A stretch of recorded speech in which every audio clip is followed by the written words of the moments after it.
All right, we're recording. So, hello everyone. I'm DJ Stillman, and this is my presentation on the effects of weight-based bullying on children, and with specific emphasis on like the progression into adulthood.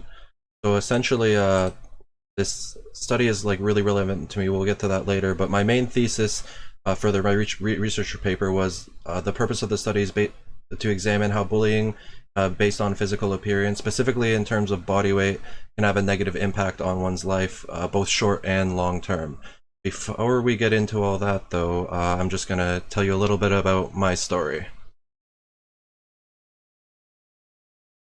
So, as you can see from this slide here, I have had problems with body image in my life, but it all started basically, if you see the top corner, left picture there, that was me in about when I was about I want to say like 14 years old. This was after I'd already started working out a little bit, so I don't actually have the true before picture, but that was kind of my transformation picture. I was really overweight as a child, and I kind of got bullied a lot for it and other reasons. And I didn't really realize the effects that it had on my life even to this day until I actually did this study. So it's actually really interesting. So basically, I went through school, and I was being bullied for being overweight. I was called Man Boobs was my nickname, and it was not a fun time until eventually I started researching everything I could about health, fitness, bodybuilding, and made a crazy transformation going into grade 9, as you can see from the other photo there in the top left. And then the photo there on the top right was my first bulk. The bottom left photo here, this is actually a screenshot of my old YouTube channel where this video itself almost has 60,000 views, and this was just my transformation video from my first year, 15 years old, 14 to 15 years old. And then the other one is just a picture of me bulking. The reason I'm showing you these pictures is to show that I've struggled with my weight to the point where I actually went over and above to do something about it. And yeah, I got in shape, but I was also juggling so much at the time. I was working 30, almost 40 hours a week. I was doing school 8 hours a day, trying to get into university and keep an 80 average. And then on top of that, I was going to the gym for 2 hours every single day, and it was just like too much. And towards the end of my grade 12 year, I actually slipped into psychosis. Spent my grade 12 graduation in the psych ward, and although I can't say that's all because of my obsession with my body image, I do think a large part of it was trying to maintain these things like body image, like making sure I look like Arnold Schwarzenegger.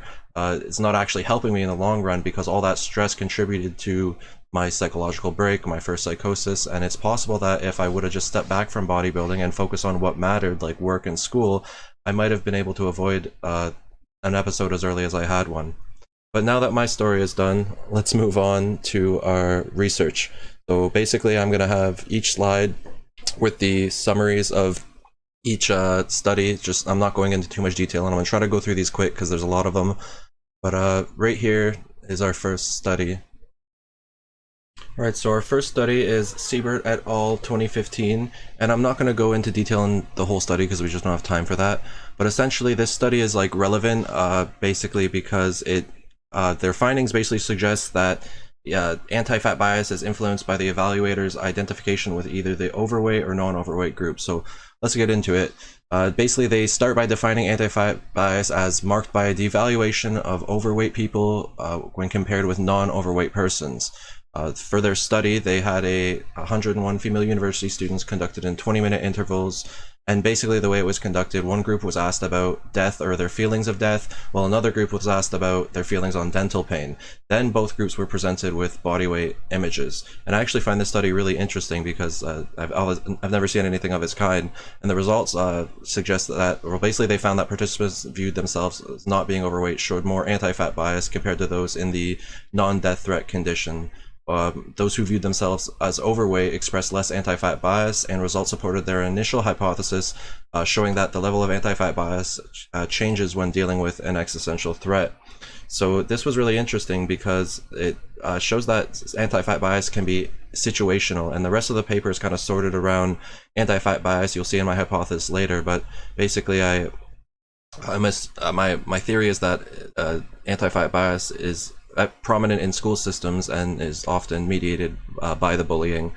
So this was a really interesting study because both groups showed some degree of anti-fat bias.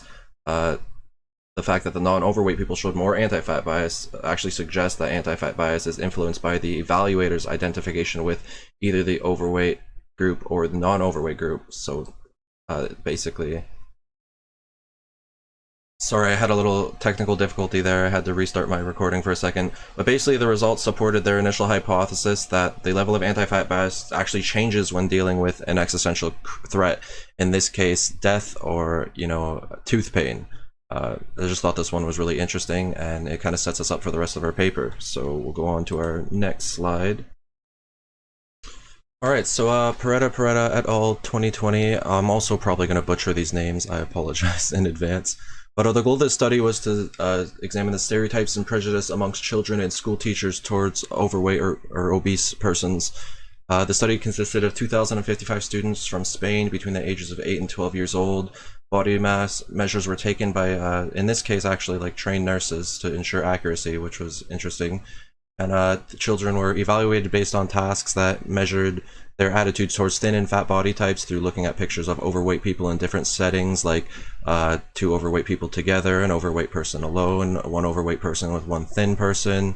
And they also, what's interesting about this study is they actually tested for the teacher's bias. And interestingly enough, as you can see in the results, their teachers actually were found to hold bias when evaluating overweight versus non-overweight students. So not only is anti-fat bias present in the school system through like the children, but also the teachers, whether they know it or not, a lot of them have an unconscious anti-fat bias themselves, or at least that's what the results of the study would suggest. Also, children attributed all but one positive funny quality to which would be funniness to those who were thin, and attributed all bad qualities, like would they make a bad friend or would they be more likely to steal, to pictures of the overweight people. So basically, the only good quality given to overweight people was funniness, and I guess that's kind of like a stereotype. Overweight people are always funny, but it's very like intriguing to see that these children with these obviously unconscious biases, because they're probably not old enough to actually hold like conscious anti-fat bias like that yet, but they still have these unconscious biases, which shows you that it is present in the school system. So basically, the data overall suggested that children attribute more negative qualities to overweight people in comparison to non-overweight people. So overall, this study shows that teachers also have an unconscious bias towards seeing overweight students as less adjusted throughout the year. And this, along with the other results, suggests that anti-fat bias is not just held by other students in the classroom, but also possibly by teachers. So that's the main relevance of this study, was the suggestion that teachers themselves hold an anti-fat bias. So for Morales et al. 2019, the goal of this study, I'll just pull this up, was to explore how separate and combined effects of body size and gender influence second grade students' susceptibility to bullying. So to test this, they used publicly available data from the ECLS-K 2011. Basically, it's a massive data set for elementary school children. The results showed that obese children were 38% more likely to be verbally bullied and 45% more likely to be relationally bullied as a result of their weight. Surprisingly enough, there was no difference in the likelihood of being bullied based on gender between boys and girls, but boys were more likely to be physically bullied, whereas like the actual rate of bullying was pretty consistent among genders, but like types of bullied. So it's like with girls, it was kind of more name calling, teasing. With boys, it was also name calling, teasing, but they were more likely to be physically bullied, less likely to be relationally bullied. And it suggests that a body weight hierarchy actually exists in children, and in this case, children as young as second grade. So if these hierarchies and these anti-fat biases already held in as young as the second grade, then we're pretty much susceptible, overweight children are pretty much susceptible to bullying throughout their entire educational career. And that often leads to problems later in life, but we'll get into that later on in the study. This next study, Griffiths et al. 2006, researchers explored whether the category of weight, including underweight, average weight, overweight, and obese at the age 7.5, could predict the involvement of bullying a year later at 8.5 years of age. So they tested models separately between boys and girls to find gender differences. BMI, body mass index, was calculated for children at age 7.5 and then was used to place them into one of three weight categories, and their behavioral lifestyle changes were assessed a year later.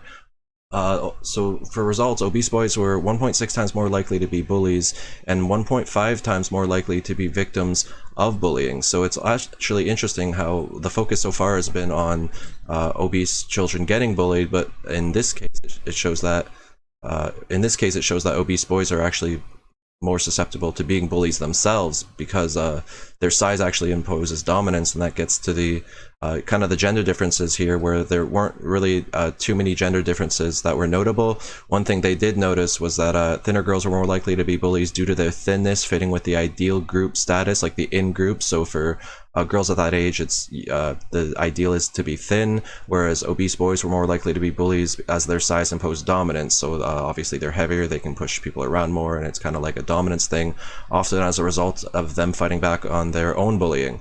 So I found that really interesting. Obese girls also had similar results where they were 1.53 times more likely to be victims of bullying, but they weren't as likely to be aggressors as compared to boys.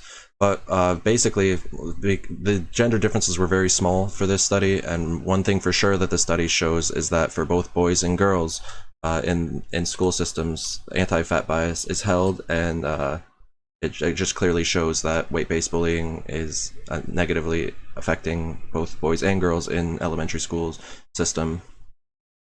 So for Brixfall et al. 2012, the purpose of this study was to examine associations between weight status and bullying exposure among 11, 13, and 15-year-old Danish school children. To do this, they used a data set from the HBSC, which is basically a data set based on Danish school children, and the study consisted of 5,400 students in the relevant grades pertaining to 11, 13, and 15 years of age.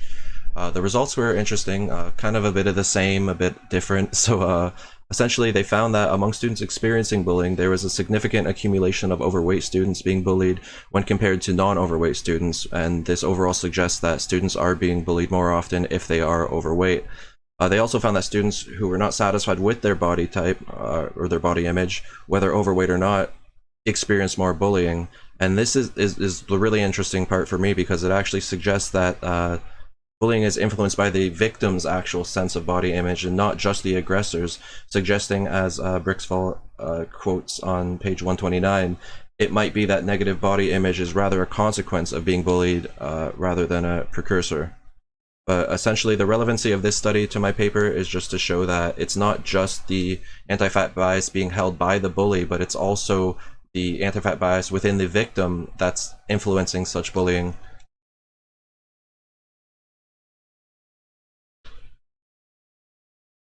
So for Zuquano et al. 2022, I hope I didn't destroy that name, the goal of their study was to observe the effects of weight-based bullying for underweight children. And what's interesting about this study is they actually used two different countries, Brazil and Portugal, with a sample of 720 students, male and female.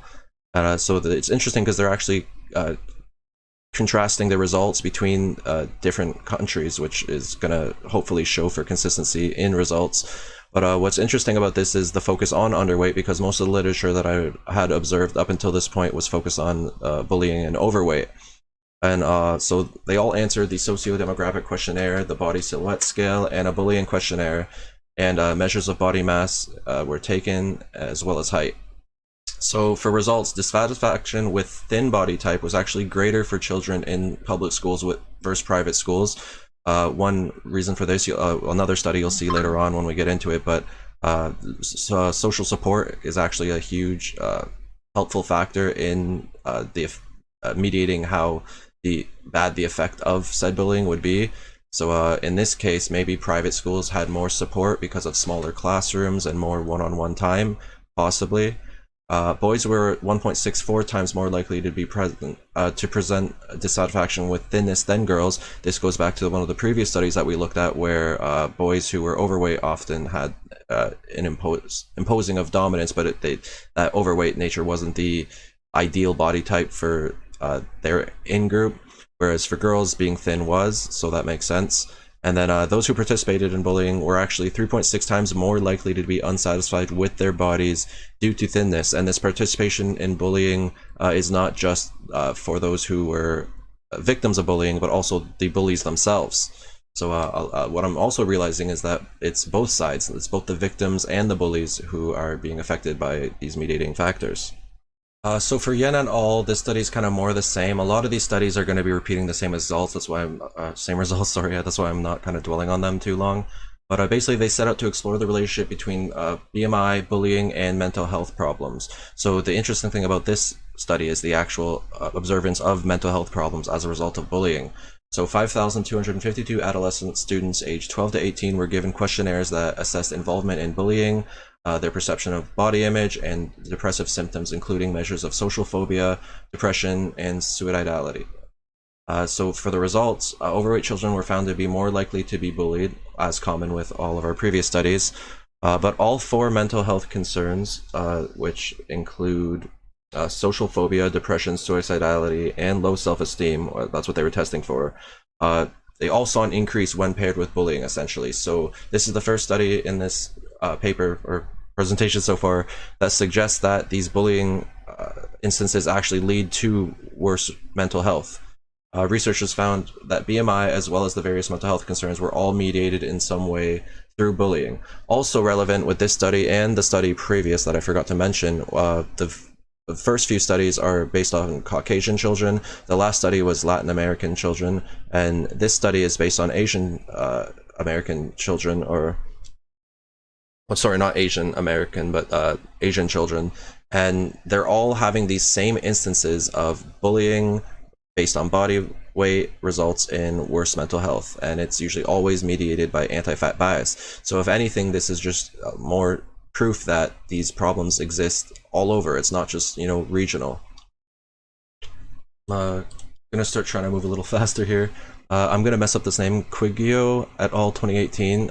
Basically, their study was a cross-sectional study in 39 North American and European countries, which is interesting because now we're switching or comparing between continents, with a sample size of 213,000, which is what makes this study so relevant, of adolescents aged 11, 13, and 15. Level of bullying was identified using the revised Olweus Bullying Victim Questionnaire, and BMI was calculated. Tests for associations between both overweight and underweight participants were done, and that's interesting because most studies seem to focus on either overweight or underweight, but this study tested for both with their association to bullying. So the results, essentially, bullying was less common for older adolescent students, and this is common across other studies that we've seen. Basically, as you get older, the urge to bully kind of seems to just die down a little bit. However, by that point, as you could see from the last studies suggesting actual mental trauma as a result of weight-based bullying, by that point it might be too late. And also, bullying about body image was prevalent for younger students, whereas negative body image was commonly associated with chronic bullying. And the main thing for this study is that, considering the incredibly large sample size here, like we're talking about 200,000 different students, it suggests that overweight and underweight children are more susceptible to bullying than their average weight peers. This study only further solidifies the findings of the other studies in that even with a sample size this large, we're still finding the same results. So Guattari et al. 2020, the aim of this study was to investigate the long-term effects of how childhood bullying can result in worse psychological well-being, including eating disorders. So basically, for results, the study indicated that more victimized children experience body dissatisfaction as a result of such bullying, and the maintenance of this negative body image carries on through adolescence and into adulthood, resulting in lifelong problems. So essentially, they had a longitudinal study where they were assessing for certain mental problems, and I'm not going to get too into it, but they essentially found out that these issues actually do persist into adulthood and can result in lifelong problems for people who are victims of weight-based bullying. So as we were talking about previously, even though bullying might slow down in the adolescence going into high school years, these long-term effects of bullying actually reside, and for how long they reside is not as well known. So Ural and Doty 2022. So this one is kind of on a more positive note because it's kind of been really depressing so far. Every study is just kind of like you're bullied for being overweight, it results in mental health problems, and it's just all sad. But this paper actually gave us some hope through using data from the 2016 Minnesota Student Survey. They found that preventative measures can be taken to lessen the blow of weight-based bullying. So for the results, like the previous studies, they found a correlation between body image and bullying, but unlike other studies, they examined the role of support systems, and they actually found that positive identity can act as a shield against weight-based bullying and possibly lessen the blow and even prevent some of the trauma associated with it. And they also found that positive identity was usually acquired by support from parents or homes. So the two biggest support systems in this study that found to help the effects of weight-based bullying were friends and parents, but specifically parents. So this really just outlines like, yeah, weight-based bullying can have a lot of traumatic effects, but there is something we can do about it as parents to basically just help our children, let them know that we're there for support, let them know that we love them regardless of their body type, and that can really, really help lessen the blow of weight-based bullying. Although there were still issues with weight-based bullying, even with support system, the effect that they had on children was far, far lesser than the children who didn't have that same type of parental or friend support. So basically, the study's relevancy is just showing that there is hope, but measures need to be taken, and early on, because as we can see, bullying starts at a young age, and even though it starts to slow down in adolescence, the damage can already be done, and that these problems persist into adulthood even. After doing this presentation, my main hypothesis is essentially that weight-based bullying is often mediated by anti-fat bias in school systems, and it negatively affects the lives of victims both during childhood and long afterwards. I also have a sub-hypothesis, and it's basically that these effects are constant and do not go away without intervention and can last into adulthood and possibly forever. So basically, I think the research so far has kind of proved that weight-based bullying is often mediated by anti-fat bias in the school systems. That we've proven that anti-fat bias exists in school systems, and we've proven that it negatively affects the lives of victims. But what is not as well understood is how these changes affect people late into their lives. The one study where we studied the effects of weight-based bullying on mental issues later in life, I'm pretty sure the cutoff was in the 20s. So what about when you're 30, 40, 50, 60, 70 even? Like, does these effects go away with time, or are they constant and kind of just like a scar that you just can't get rid of? So that was mainly what I've been thinking, and so before I started this, I basically thought about this way to test this. Like before I started the slides, I read through my research paper, and I figured the one study I really want to do, sorry, I keep closing the thing. One study that I really wanted to do doesn't really make sense, but it kind of does at the same time. In a real world setting, it might be impossible, but since this is a hypothetical study that I would be doing, I'll just present what I think would be the best course of action to evaluate this phenomena. So basically, my study is a bit simple as well as complicated. I would preferably have a very large sample size of over 1,000 students, multiple thousands if possible, aged 12, or like I want the starting age to be 12 years old, because as we see, a lot of bullying has taken place by the age of 12. It usually starts earlier on, but at 12 you can kind of decide like who is a victim of bullying based off weight or not, better than at young ages where such bullying is subject to change day by day. So after a body mass index is calculated, I would retain the participants with a certain body mass range, for instance, probably over 30% body fat, because that's considered obese. And I would begin the study at age 12, because as I said, this seems to be when children would have experienced weight-based bullying in schools if they were going to. And after acquiring consent with parents, obviously, and schools, I would interview each student, and well, not me personally, I would have to have people working with me, but interviews for the students would be conducted, and questions like have you been bullied based on your weight, how do you feel about your weight, when did the bullying start, things like that would be asked in the initial interview to evaluate who is a candidate for this study and not.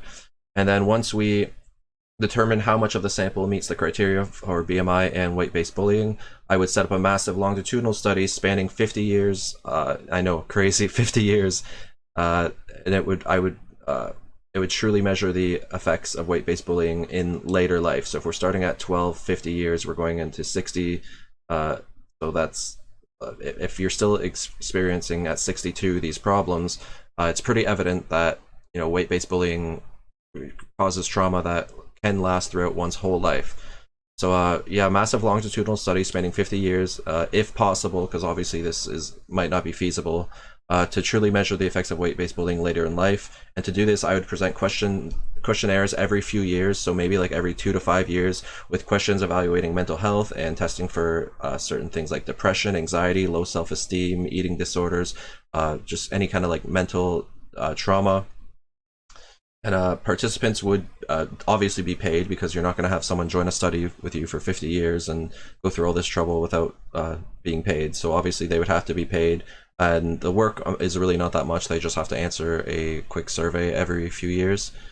And at the end of the study, results would be calculated. And if most adults were experiencing mental health problems that route back to childhood bullying based on their weight, it would suggest that anti-fat bias mediates such bullying in schools, and thus this bullying can negatively impact one's entire life, leading later into adulthood. So yeah, that's pretty much it for me. Oh, sorry, this page. That's pretty much it for me. Thank you all for being here. I know it's been kind of weird with this video format. Without going into too much detail, I have a pretty bad anxiety and don't know if I'd be able to speak very well in front of you for too long. But thank you for bearing with me and dealing with my video presentation here. And I thank you all for being so kind and helpful throughout the semester. And good luck on all your assignments as well.